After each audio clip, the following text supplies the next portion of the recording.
Hello students, so we are meeting in mechanics again. Now I will be starting the lecture with moment.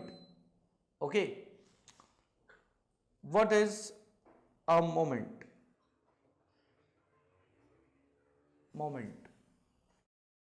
Moment can be defined as the product of force and perpendicular distance.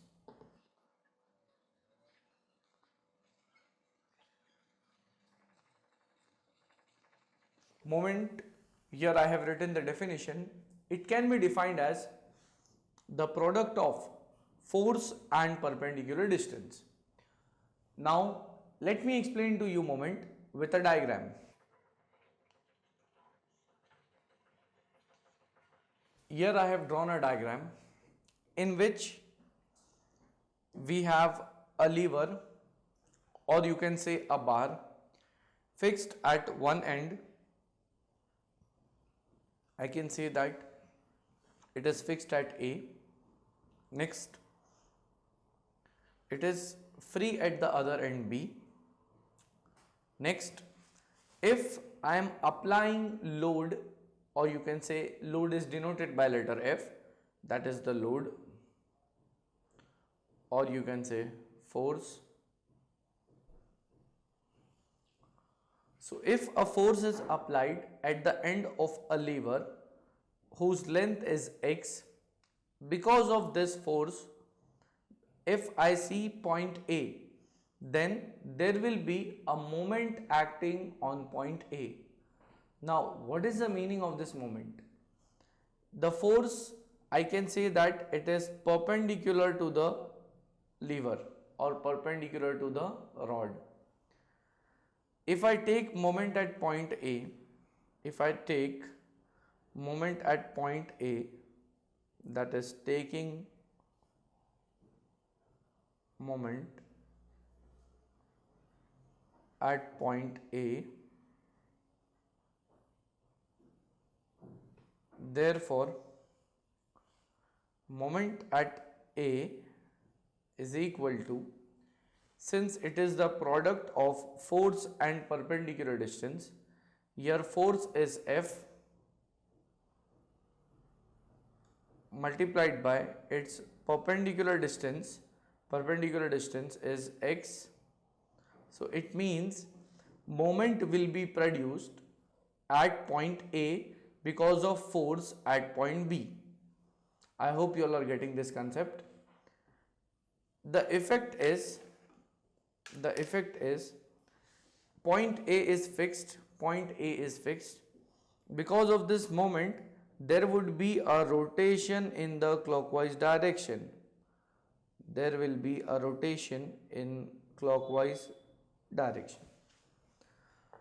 It means the moment I apply force at point B, point A being fixed, force will try to move this point B along its direction.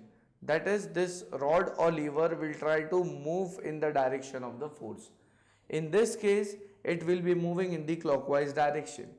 So the moment which is produced here, it would be called as clockwise moment.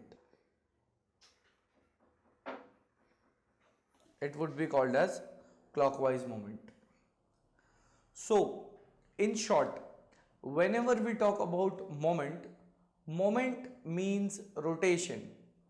The other simple word you can say that moment is called as rotation. And how the rotation is produced? That rotation is produced by the multiplication, or you can say product of force into its perpendicular distance about the point where you want to take the moment. That is, if I want to take the moment at point A, then I will be taking force multiplied by the distance of force with respect to point A. So here in this case, it is m suffix A, which is moment at A, is equal to F into x. Okay, so this moment, it can be in clockwise direction, it can be in anti-clockwise direction. Here we are having clockwise moment. So I can write here that In simple terms, moment can be understood as rotation.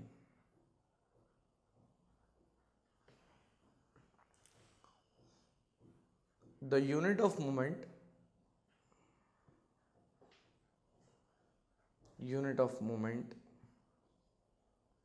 will be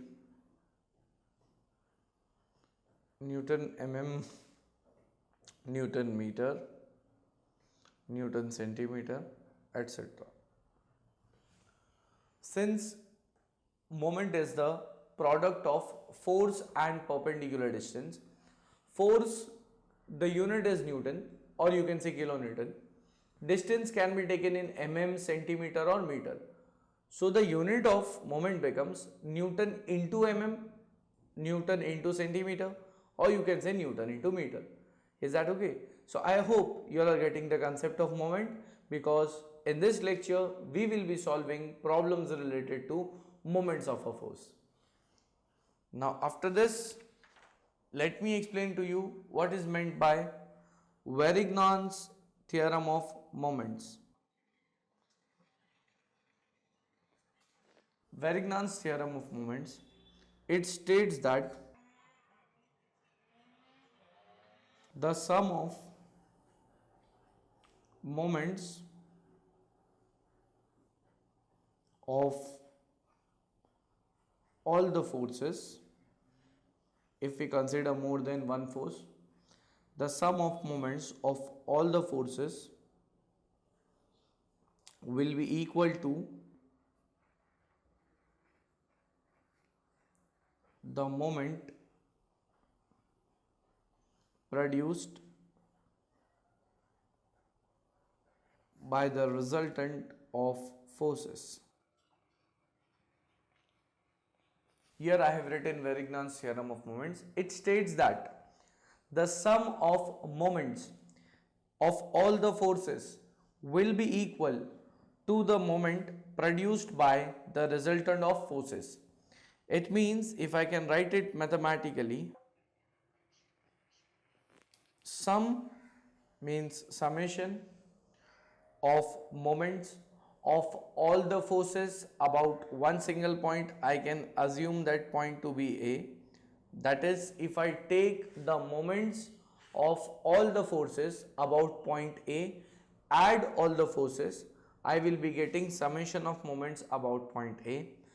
This moment of forces about point A will be equal to the moment of resultant. Resultant force is denoted by R, and the distance of resultant force from point A, we can write it as x. So here we have the equation, the formula for Varignons Theorem of Moments. I hope you all are getting this. I can even illustrate this with one example.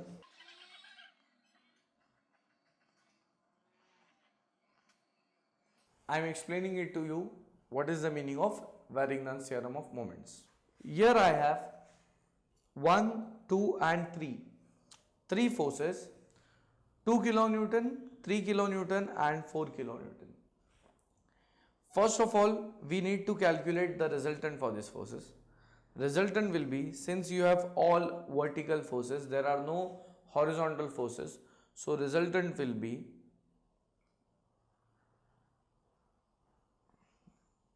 you can say resultant is denoted by R, capital letter R. That will be equal to summation of Fy, sum of all vertical forces. Hence, capital R is equal to summation Fy. Here what we will be doing, we would be writing the upward forces as positive and downward forces as negative. If I can see in this diagram, 2 is acting downward, minus 2, 3 is acting upward, plus 3, 4 is downward, minus 4. So that gives me the value, it will be minus 3 kilonewton. Minus means it will be acting downward. I hope you all have understood this. Now, after getting the resultant, you need to know its location. How to get the location of the resultant? See, a very important and interesting concept. Once you know the resultant of parallel force system, which I have shown here, we can even get the resultant by locating it on the diagram. Means, in this case, here I will try to locate the resultant. Previously, in case of, you can refer the videos which I have given for concurrent force system. In that, we were finding the resultant and locating it by calculating the value of theta. Here in this case, we would be locating the resultant by a certain distance. It means I will locate the resultant with respect to point A, since I am measuring all my distances with respect to point A. So once I know the resultant, I can say that by Varignons Theorem of moments, summation of moments, I will be taking moments at point A of all forces about point A is equal to the moment of resultant, which is R into X. Now what I will do, I will consider my clockwise moment as positive and I will consider anti-clockwise moment as negative. First of all, I will be taking moment at point A. Now, as I had described previously to you all, that whenever we are taking moment, moment is nothing but called as rotation. If at point A, I am taking the moment of 3 kilonewton force, it will be acting in anti-clockwise direction like this. So it will be minus 3 into 1, minus 3 into 1.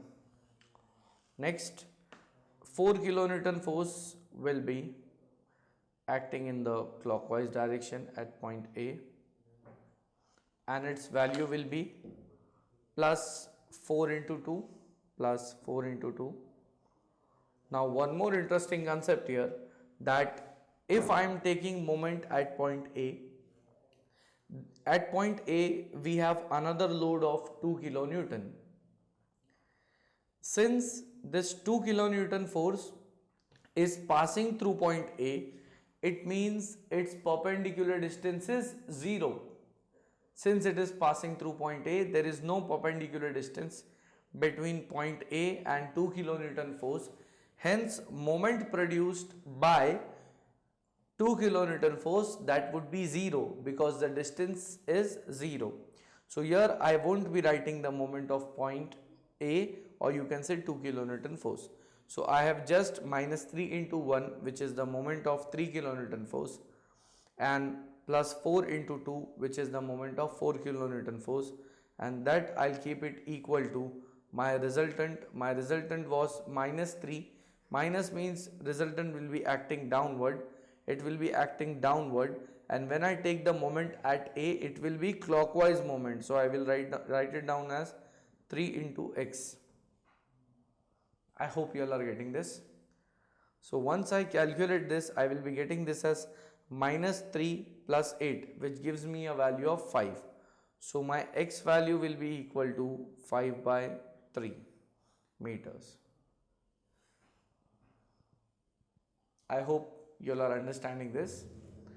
Next, I know the value of X. This value of X will be with respect to point A.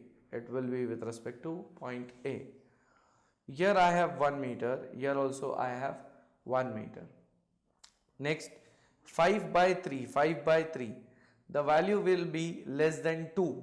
This value will be less than 2.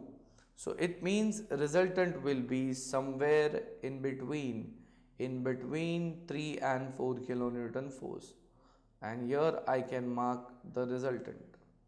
This red line shows the resultant, value of which is 3 kilonewton acting downward, and the location of resultant you can call it as x, and this x we have got it as 5 by 3 meter. X is equal to 5 by 3 meter.